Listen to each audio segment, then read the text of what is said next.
Hey, good morning, everybody. Welcome back to another Kicking It with KJ. As you notice, we have a different little intro because, with continuous process improvement, sometimes we learn to say, hey, I feel a little out of element. So it's good to be back. I'm KJ, the host of Kicking with KJ. Joining us now as co-host is Mr. Dub B. Introduce yourself. What's up, Las Vegas? We're back. Kicking It with KJ. Got a special guest for you here today. Go ahead and give him an introduction there, Kev. So today we got retired Air Force veteran Chris Jachimiec.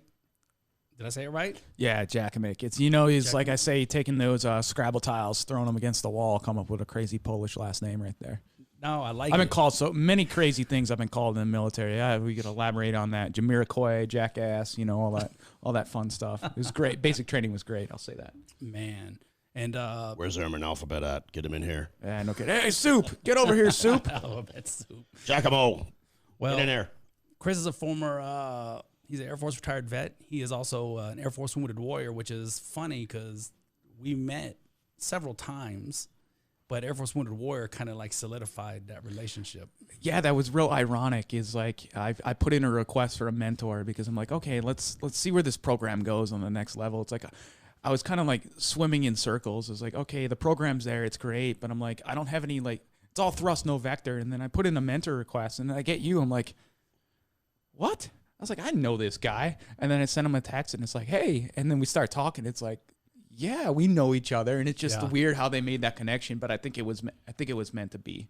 Yeah, I agree. And so, we were talking before the show that I don't ever think it was a mentorship. It just was instant friendship and like an off the shelf, hey, if I need someone, I know they're there, which is huge, right? And something that is near and dear to your heart. It is, and maybe on our level because of the positions we served in is like that. That's kind of weird. Is we know being senior non-commissioned officers, like the mentorship, it kind of goes out the window a little bit. It's especially in the Air Force. In the positions we were in, we were expected to fly by the seat of our own pants. We were almost like on autopilot. Like, how can you be mentored? I remember, my time as a senior NCO, rarely getting any feedback. It's like, you're just doing a good job. And like that. So it's like figuring it out on your own. And I think we can relate to that a little bit to where it's like this fishbowl mentality. It's like everybody's looking at you. You're swimming around. The water may be hot. The water may be this, but everybody's always seeing you. So you got to have your A game on all the time. And like, who do you talk to about that? It's like, how do you like release the garbage that you're going through? And I think it's only through peers and people who've been through similar experiences at our levels that you can. Right. What do you think, Dub B? Yes. Yeah, it's tough, man. As a senior NCO, you're always working towards making life for your folks better. So you always want to kind of just make sure that you're sticking up for your people. And I don't think a lot of people actually realize, guys and girls in the service, how much BS that senior NCOs actually take to keep the heat off of the people and some of the decisions that they make. So. That's all about maturing and growing and becoming a good leader is making sure that you take care of the people that are underneath you. Right. So before we go any further, I brought notes this time.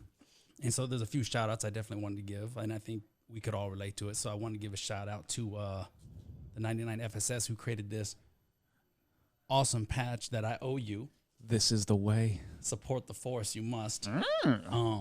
Leadership Las Vegas, obviously Elite Fitness. Exercise Elite, right? Thank you.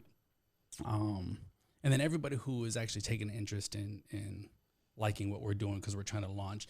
And I think that's huge because when you're talking about resilience and pride and who do I ask for help, I think the rubber starts to meet the road when you start trying to do something or achieve something.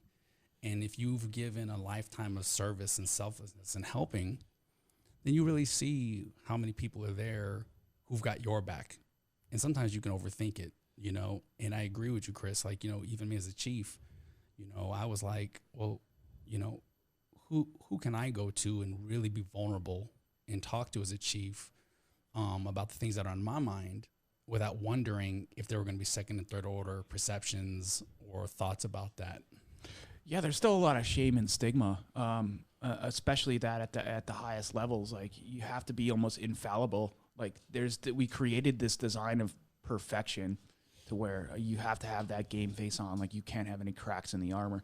And I think that does us wrong because it's actually the vulnerability and that brings us a lot of strength. We see this, and we've talked about that, our mental health struggles we've talked offline. It's like you almost feel shameful walking into there saying I got a problem as a senior person in the military, when the reality is that's probably the most honorable thing you can do, is to show folks that you're leading that it's okay to go utilize these resources that are there. It's like, I'm human too. I'm not just this person with a stripe or a bird on my shoulder. I'm a human being just like you. I struggle just like you. So let me set the example by, if I'm going to preach some place to go, I'm going to hand out this resource, I'm going to tell you to use it. Well, let me experience that to tell you about my personal experience with that. The good, the bad, the ugly, like how it's helped me. Other alternative paths that I may have taken that have helped me that are out there that may just not be these vending machine solutions per se. Like you put your rank in, you put your quarter in, somebody tells you to go, you push the button, it comes right out. No, I'd rather have rocket science versus vending machines. And the more that you can think outside the box and find something to where you tailor it to that person, that their individual needs versus that vending machine, because what you see is what you get in the vending machine. That's all you get. You push the button, the thing pops out. It's like we may be better off. So, and I've learned over the years not to be afraid to do that. Right. Like show people that it's okay to go to these certain areas, get this, and then, maybe point them that way.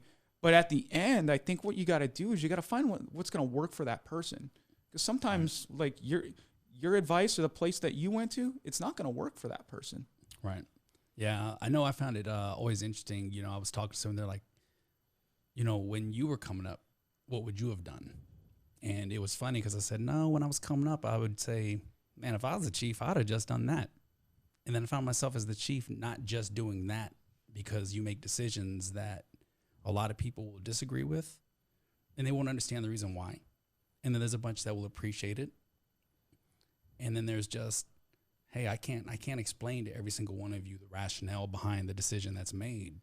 But come talk to me, because maybe there's ways we can work it out where you can understand it. And I think that's tough. I think sometimes we'll put up a shield. I used to tell people they hide behind the rank or the rank here, and it makes it harder to want to come and get things off your chest and talk about stuff, right? So yeah, I mean, I think we find solace now that we have some contrast as you've transitioned, because now you've got to go out into the community and then you reflect in the world that we grew up in, and you can see a lot of similarities, but you see the little bit of differences, and I think it's beneficial, which I think is why it's pretty awesome you stay involved with helping vets, the nonprofits. You get out, I see you riding your bike all over on the strip, and then, you're involved with the Air Force Wounded Warrior Program. So there was a question I did write down that I wanted to, especially because Barry is retired. He's a veteran. We're all into fitness, right? Lately I've been fitting like ribs in my mouth and stuff like that. But ribs. And I think this is a question that is going to be asked universally across the ages, right? And so I would say it's like, what do you miss about it though? Oh, I think I miss the people and the social connection, because it's the shared experience you get with your brothers and sisters in arms that just you cannot replicate anywhere else. Especially when like you're downrange and you're getting stuff just thrown at you, like Right. the mortars are hitting, or you're outside the wire and you hear a few pops, or you're actively engaged in combat. Like you don't know true brother and sisterhood until you have bullets flying at you. Right. And then like everything is just off the window. You're not caring about what they look like. You're not caring about who they are. You're just caring that your brother or sister is there and like they have your back, and you have theirs, because it's a matter. The seriousness of the matter is more important than a physical appearance or anything like that. It's like the sanctity of life and the humility that we're here doing our nation's work for a greater cause and a greater purpose than perhaps anything else that could be done on this earth. And I can't do it alone. I have to do it with the person to my left or to my right or that's in front of me or that's behind me, and that's the ultimate experience of trust. If I move 1 inch to the left, I got to know that somebody's laying down some cover fire for me so I can move that inch to the left. If I'm retreating to the rear to get more ammunition to resupply, I gotta be willing to say, I may get hit, but you know what? Those rounds that I'm giving to my buddy or to my pal that's 30 yards away, that may save their life and ultimately bring us out of this whatever conflict that we're in. Okay. And it's the tribe. I think that's a problem in society we see today is we're so socially disconnected that's why competitive sports, that's why working out, that's why fitness is so good, is because you're able to enjoy it with others. And I think that is the whole purpose. It's not to isolate. It's to be together. It's to share these experiences. It's to be able to tell stories among one another and get back to sort of these primal tribal roots that we have. And one of the few places I found that was the military. Right. Anything, Barry?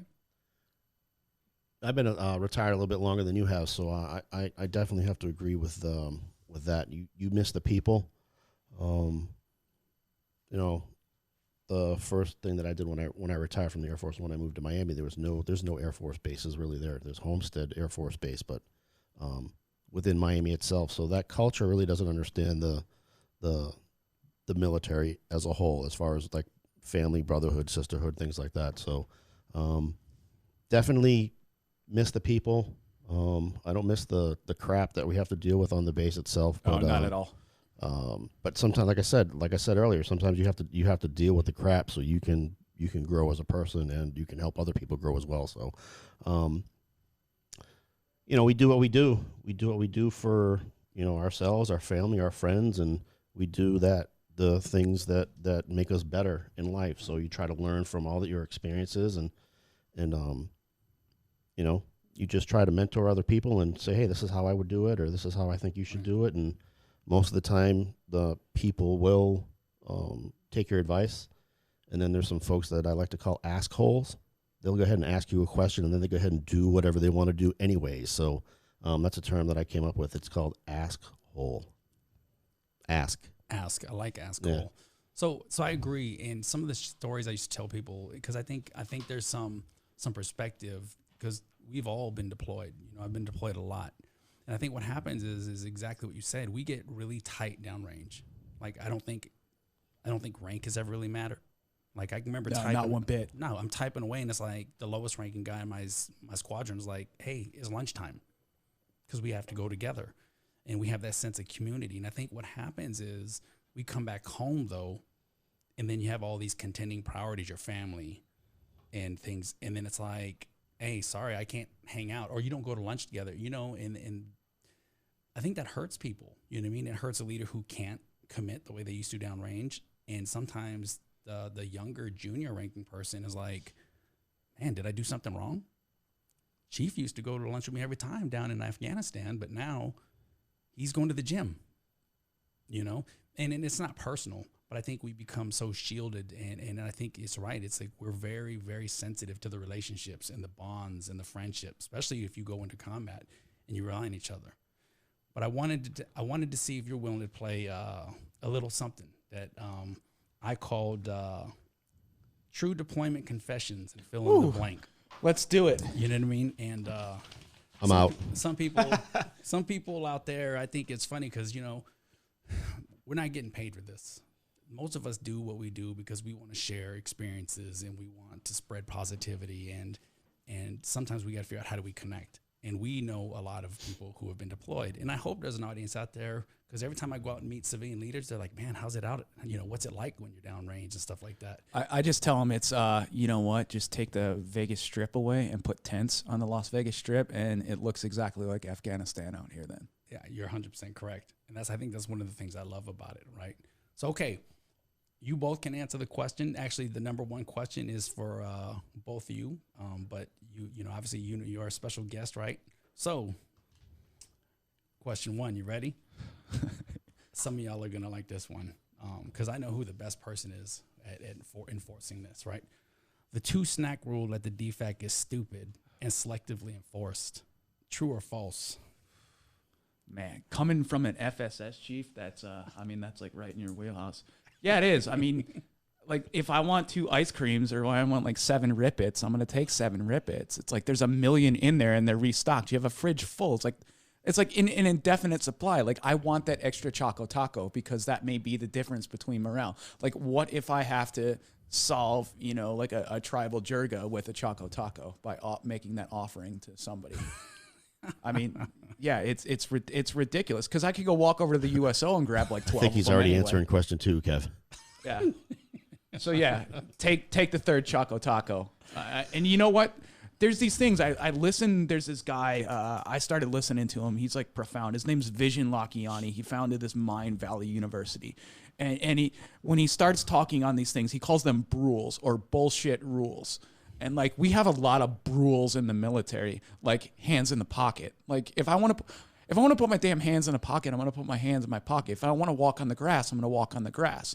If I do not want to wear my reflective belt during the middle of the daytime, I'm not wearing my reflective belt during the middle of the daytime. Put on your mask. Well, so I remember in Afghanistan, Iraq, we used to have to wear a reflector belt, right? Yeah, sniper check, basically. But there were no lights. No, exactly. So what's reflecting on it? Yeah. But I felt safer. Or like the Army, PT in the morning, but you have to wear your reflective belt, yet your PT uniform is fully reflective. It's like... Wow. Rules. Well, rules that are that's just the out Army there. for you. Rules. But yeah, there you go. There's a rule, bullshit rule that's limit 2 meats at the DFAC. Like if I want Mongolian grill, like what if I want beef, like asada, and like what if I want chicken. 3 meats in there, like Right. to make it really let's get rid of the rules. Like a smorgasbord. Exactly. The best enforcer of this rule I've ever seen in action is Herman. Herman Brown? Yeah. Shout out to Herman Brown and what is it, the Lion's Den? Yeah. Another podcast. Yeah. Check it out. Is that the unsponsored sponsored?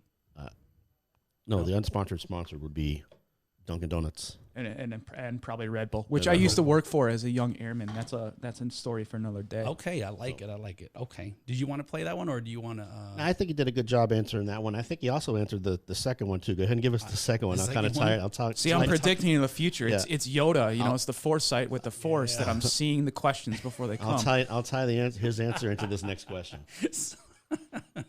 So the second question is awesome and near and dear to my heart because you know how. Anyways, let me ask you a question, right? I'd rather go number 2 in a tent or a Cadillac, and why? Oh God! This is where we're talking about the Choco Taco, not the actual delicious Choco Taco, but I get. Do I have flowing water? Like, because on the floor. Okay, on the floor. Oh. Yes, the 3 inches of water from when someone put too much toilet paper. Whatever it is, yeah. Or the tent where you're sitting on a throne and everybody's walking by saying, "Hey, what's up, buddy?" Yeah. Oh. I'm telling you right now, it depends on. I'd rather grab a damn e-tool and just go out to the desert. Which time of the day is it? Which time of the day? And do I have to burn it? Like, do I have to burn it? Okay. Is it like so? What period of war are we talking about? Are we talking about when we first got in the country, or are we talking about later when we have actual like water to where we can? We have water. Hands? We have water. We have water. I don't care if you gotta go, you gotta go. Everybody poops. I love it. I'm going wherever the closest place is that has toilet paper. Yeah. So what about 3 seashells? Like what if that's the only option we have? Like what if it's full on Demolition Man and all we have is 3 seashells? Or you get that, or maybe it's just all you have is the MRE napkin, like and that's it. The real answer is this is why you always pack baby wipes on a deployment. True. I prefer where there's not a flood and there's plenty of writing on the wall for entertainment. That's a good one.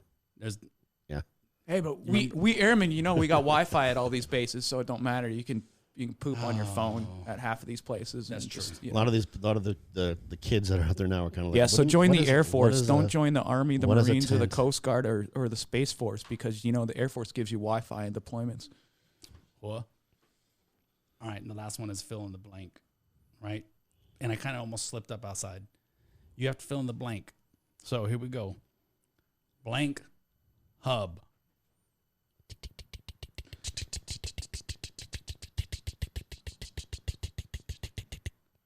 Greyhound bus. I like it. I like it. Because I remember sometimes like the threat when you were a young airman is, you know, hey, how are you getting home from if you get in trouble on a TDY? It's like, well, the first sergeant's going to put you on a Greyhound bus and you're going to have to think about what you did the entire trip across America. Oh. And we actually did that to a few airmen that were TDY down in Florida that were joking around, aircraft maintainers. And so they had to get on a Greyhound bus from Florida to Nellis in Las Vegas. So they got to think about their decision pretty long and hard. Man, that was awesome. And I think that was a good, I like that. I like the answers in the game, and then I like the tying. Yeah, because I could have got dirty there. I think you know, there's a lot of hubs we can think of. Yeah.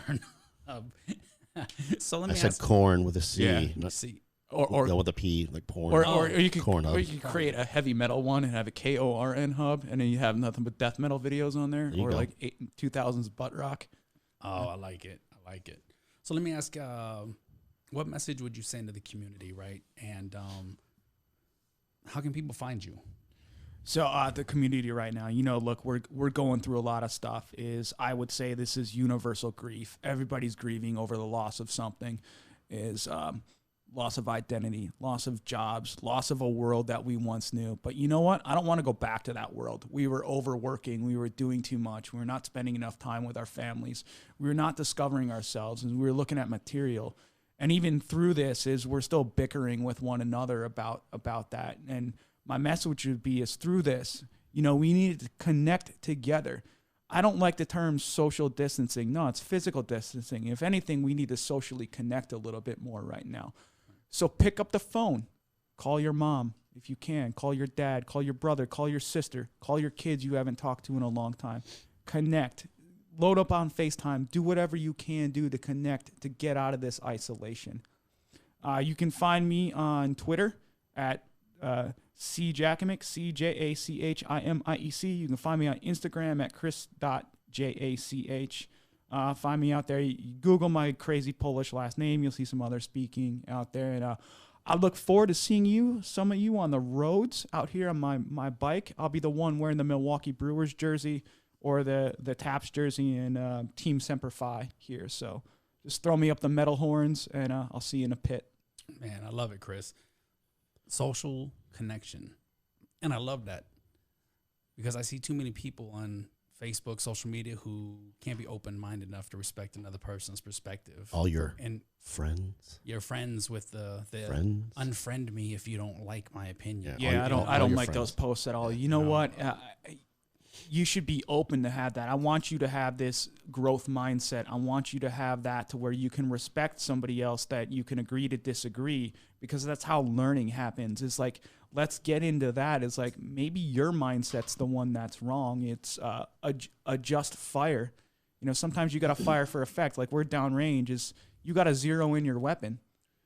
Yep. Like, and zeroing in your weapon may include adjusting to the left or to the right. You may need to go up, you may need to go down, and that will eventually allow you to hit center mass. And if we're not listening to other people and getting other opinions out there, how are we growing? 100%, Exactly. 100% agree. So, Chris, I appreciate you coming on. Hey, right? Thanks for having me on, KJ. I really appreciate it. I appreciate our friendship. Me too, brother, man. So, hey, listen, everybody. Kicking with KJ, coming live from the Living Large Las Vegas studio. So grateful for these people who have helped encourage all of us to come get together, utilize their space, and bring awesome people like you to spread what I call the positive gospel with open-mindedness and candor, and to continue to do things with my long time friend here, right, that we met on a deployment. Actually, some of these stories were prompted to the fact that that's where we first met, and I experienced some of those things.